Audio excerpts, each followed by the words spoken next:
Boa noite a todos. Sejam muito bem-vindos ao Lar do Inácio. Nessa noite, o vídeo foi um pouquinho mais longo, porque era importante que se entendesse a história do maior de todos os profetas. É claro que ele ainda foi cortado, mas para que pudéssemos entender o teor dessa mensagem, que ela é extremamente rica. A mensagem, a história do profeta Elias é uma história que tem muitos e muitos ensinamentos. Eu vou pegar apenas um trechinho dela para falarmos de um tema que assola a humanidade: a tristeza profunda, a depressão, a angústia. E vamos ver que esses sentimentos também aconteceram nos homens de Deus no passado. No caso do profeta Elias, é claro a situação que ele passava. Então, como o próprio nosso Jesus disse, no mundo teremos dores e aflições, mas que nós vamos vencer o mundo, vamos vencer as adversidades. Mas antes de viajarmos no tempo, vamos cumprimentar com amor e carinho essa pessoa que está do seu lado e falar para ela: seja bem-vinda ao Lar do Inácio.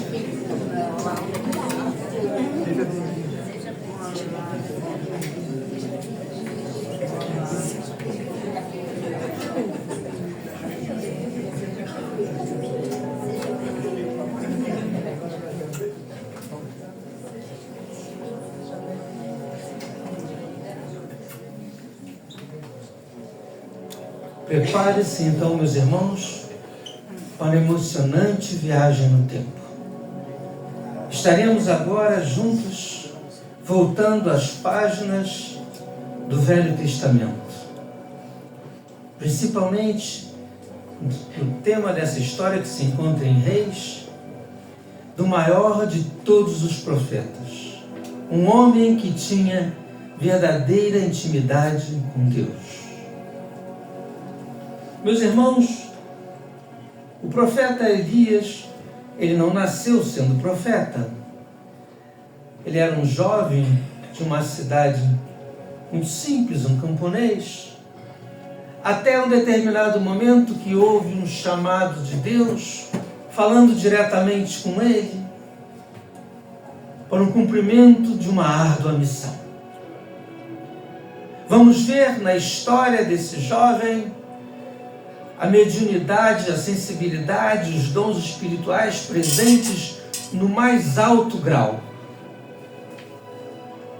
A começar que o próprio Deus falava com ele, num fenômeno de voz direta. E que mediunidade era essa? Que alma, que espírito de luz era aquele que era tão íntimo do Criador, para que o Criador falasse com ele. E Deus havia dado uma ordem para restaurar Israel, porque aquela nação estava dividida. Havia um rei que se casou com uma mulher que era devota de deuses pagãos, principalmente a Baal. Baal era o deus da fertilidade. E ela trouxe consigo na sua bagagem, da sua família, das suas terras, cerca de 800, a Bíblia fala em 400, mas eram de 2 tribos, eram 800 falsos profetas,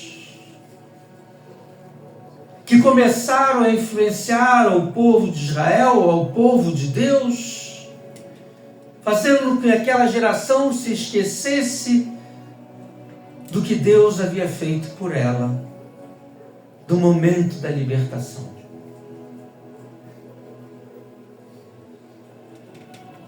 Deus havia escolhido aquele jovem, aquele camponês, para uma missão de restaurar, reconstruir a fé de um povo, para que o povo não envergasse no caminho dos falsos profetas. Hoje nosso Deus pode estar levantando um de nós aqui presentes para restaurar a nossa história, restaurar a nossa vida e fazermos algo grande. Semearmos aos quatro cantos, aos nossos amigos e irmãos, a nova doutrina, que não é tão nova assim. O Consolador prometido e o Evangelho de Jesus. E ali começou a missão daquele jovem. E passou por uma série de desafios e realizou uma série de milagres que em outra ocasião eu vou contar, até chegar ao momento que é esse que é a entrada do tema dessa noite. Por isso agora é muito importante que você cutuque o seu irmão e fala: presta atenção agora, cara, para de dormir.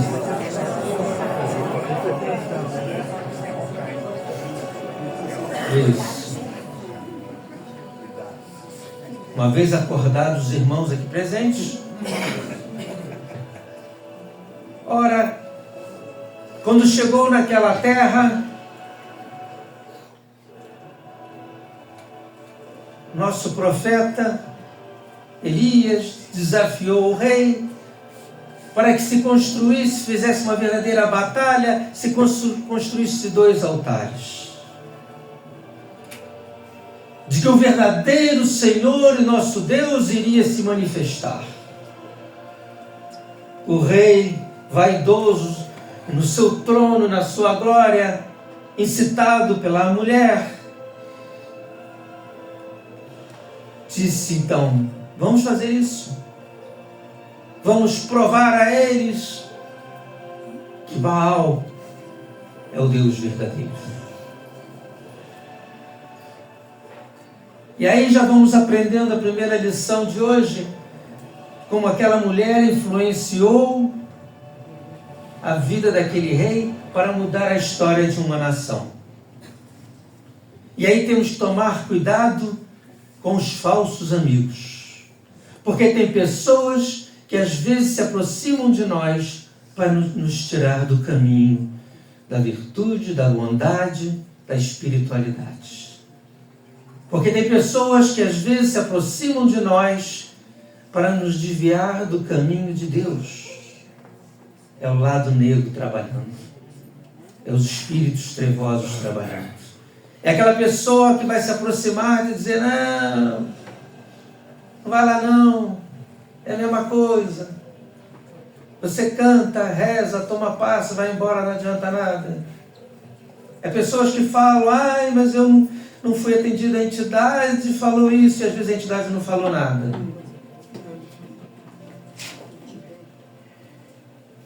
Orai e vigiai. E assim foi, fizeram aqueles 2 altares, estava uma grande congregação, que era a cidade toda, todo mundo querendo assistir o que viria do céu, a grande manifestação, em que Deus confiar. E fizeram um altar lindo para Baal, fizeram um altar suntuoso, 800 profetas, gritando, dançando, horas e horas e horas a fio e nada acontecia. O dia ia passando e nada se manifestava. Já estavam cansados, exaustos, o rei já estava tenso.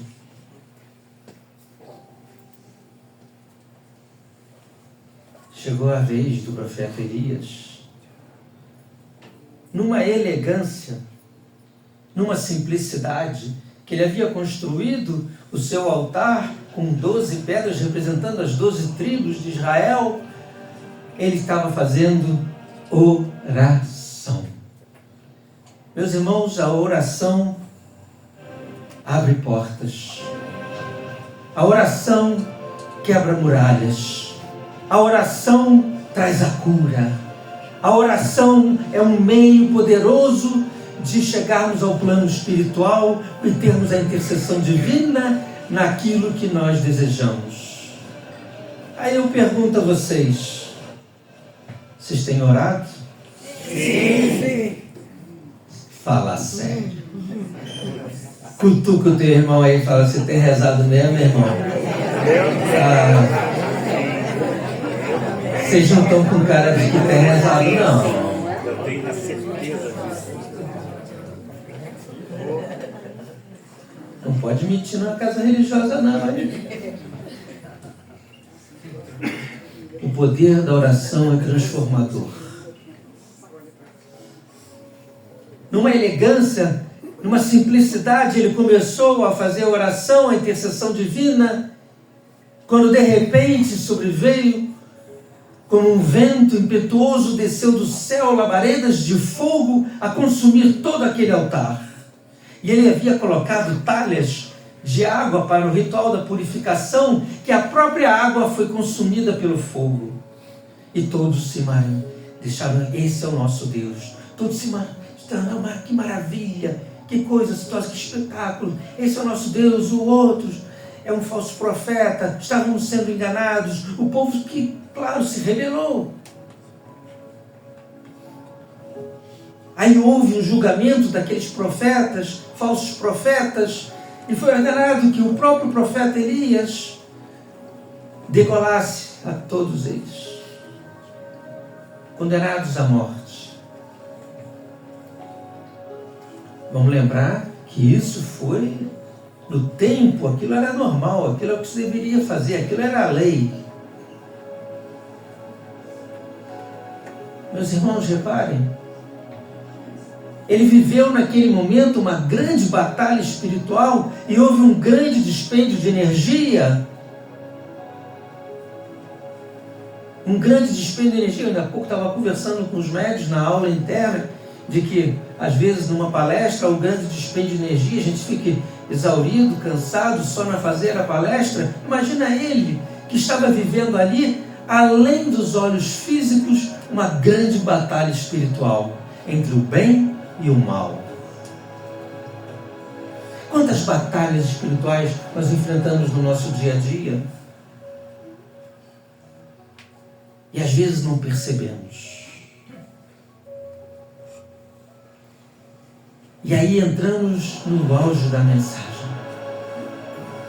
Tão logo aconteceu a batalha, restaurando a fé daquele povo, exaurido, cansado, a rainha Jezebel ordenou que ele fosse perseguido, capturado e morto.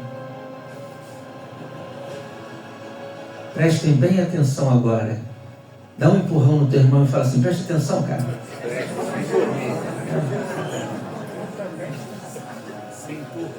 Vocês que estão nos assistindo em casa, no Instagram, preste atenção. Repara, aquele homem falava com Deus. Em passagens um pouco anteriores a isso, ele havia ressuscitado uma criança. No momento em que passaram fome, uma família na qual ele estava sendo hóspede na casa, a mulher só tinha um pão para dar, ele fez, através de Deus, a multiplicação do pão que alimentou a família durante vários dias. Aquele homem tinha uma experiência espiritual extraordinária, havia presenciado a experiência de Deus na vida dele. Porém, quando ele soube que a rainha havia mandado matá-lo, ele caiu num processo de tristeza, angústia. E o texto bíblico nos fala que ele teve medo. Meus irmãos, o medo impede o nosso progresso. O medo de realizarmos alguma coisa, de fazermos alguma coisa. O medo de que algo ruim possa acontecer. O medo que você às vezes pode ter. Eu vou receber um exame médico, estou com medo de receber esse exame, será que vai ser ruim? Uma ação judicial que está para ir. Tudo isso, esse medo, ele gera pensamentos negativos que pode te levar, pode ser um start para uma tristeza profunda, para uma angústia, até para uma depressão. Olha o que o anjo Gabriel disse para Maria. As primeiras palavras: Maria, não temas. E ele depois vai aparecer a José e falar: José, não temas. Na Bíblia está escrito: não temas. Jesus disse isso várias vezes. Crê somente. Não temas, meu irmão. Acredite. Tudo vai dar certo, você vai vencer. Não importa a perseguição que você esteja passando, não importa esse momento difícil. Acredite, tenha fé. Agora você fala para o teu irmão com convicção: não temas, meu irmão. Sacode ele aí.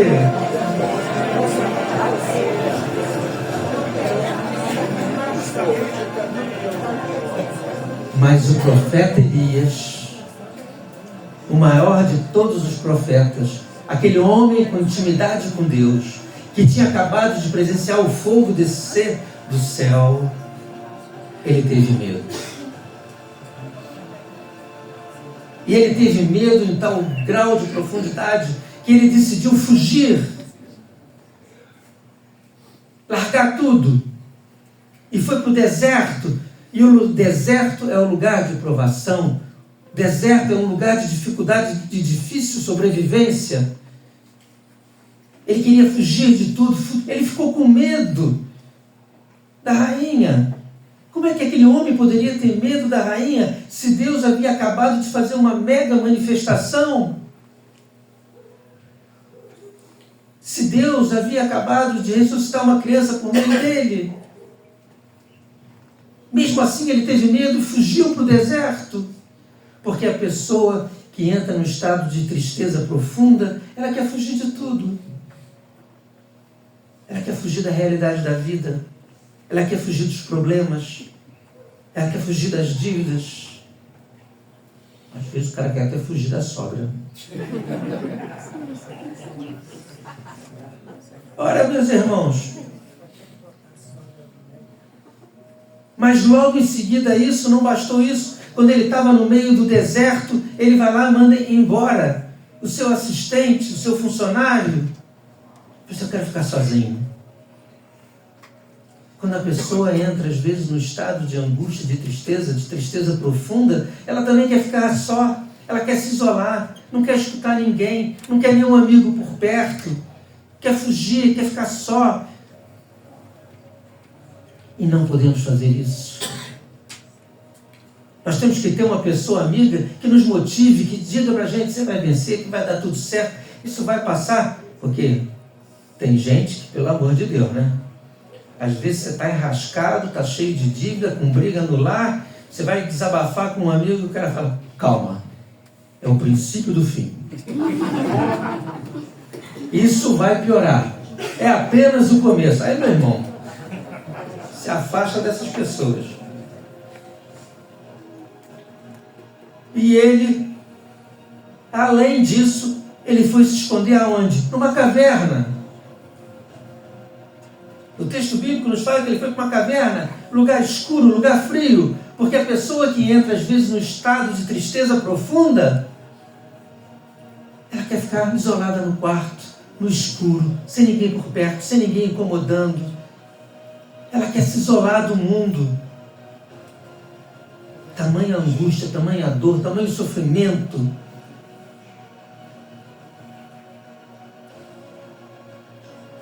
E esse era o retrato do maior de todos os profetas. Como pode isso acontecer? Quantas pessoas também estão sentindo o que ele sentiu? Estão querendo se isolar, se afastar das pessoas, deixam de vir à casa de Deus, deixam de fazer essas orações, perderam a fé, perderam a esperança, querem ficar sozinhas, trancadas num quarto e não lutam. E muitas vezes não tem nem força para lutar. A angústia que devora a alma. A batalha espiritual internamente de vencer esse sentimento de tristeza que tira o ânimo.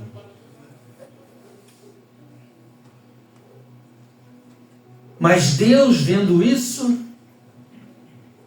no seu filho, Deus decide agir. Aí agora você fala para o teu irmão: e se tu estiver passando assim, Deus vai agir na tua vida. Fala para o teu irmão.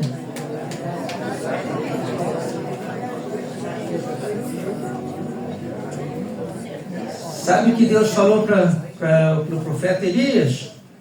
Saia da caverna, Elias. Vem para fora. Quantas pessoas aqui Deus está falando essa noite? Sai da caverna, meu irmão. Sai desse lugar que você está. Sai dessa tristeza. Sai dessa angústia. Fala para o teu irmão aí, cutuca ele com força. Sai da caverna, meu irmão. Fala para ele.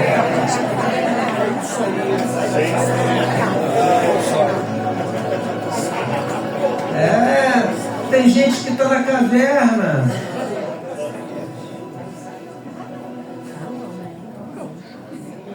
Mas tem gente que gosta do escurinho da caverna. Não era essa a música, mas vai. Mas ele é... Não, aí não. Tecnologia oriental de vez em quando ativa. Olha, meus irmãos. Mas Deus tinha algo a fazer com aquele homem. Ele estava cansado da batalha. Ele estava cansado de atravessar o deserto. Ele estava deprimido, estava angustiado. Aí Deus, quando falou para ele sair da caverna, ele saiu e foi para embaixo de uma árvore. Sabe o que Deus fez? Deus tinha que tratar ele. O cara estava cansado, estava exausto. Sonoterapia. Fez o profeta dormir para recompor as energias. Olha como é que o nosso Deus é sábio. É sábio. Fez ele dormir, relaxar. Ele estava tenso, estava exausto, estava cansado. Aí, depois que ele dormiu, o texto bíblico nos fala o quê? Apareceu um anjo. Ah, meu irmão. E como que apareceu esse anjo? Nós vimos na palestra do Paulo César Frutuoso. O anjo se materializou ali na frente dele. Olha o que Paulo César falou para a gente aqui no domingo. Se materializou. Provavelmente Elias era um excelente médium de efeito físico, que o anjo se materializou e não era só visão, porque diz o texto que o tocou. Toca o teu irmão aí para ver se ele está encarnado. Não é brincadeira, gente. Vocês estão levando tudo a sério. Se tiver alguém frio e não respondeu, vamos começar a rezar. O anjo se materializou, tocou. Quer uma coisa melhor do que isso? O anjo botou comida para ele lá, botou uns pãozinhos na brasa. Pô, chique isso, da brasa. Olha o que aconteceu com Jesus ressuscitado, quando viu os discípulos do barquinho que estavam tentando pescar e não pescavam nada. Ele falou: ei, amigos, pescaram alguma coisa? Eles falaram: não. Quando depois Pedro viu que era Jesus, mergulhou, foi encontrar Jesus lá na praia. O que estava lá esperando eles? Peixinho na grelha, assadinho. Que delícia. Ele deve ter feito lá um vinhozinho também. Um anjo, meus irmãos, se materializou a comida para dar para ele, porque não era só a sonoterapia, teria que alimentá-lo para ele se fortalecer, para ele criar resistências. Mas isso aconteceu, aí ele dormiu de novo, barriguinha cheia, dormiu debaixo da árvore.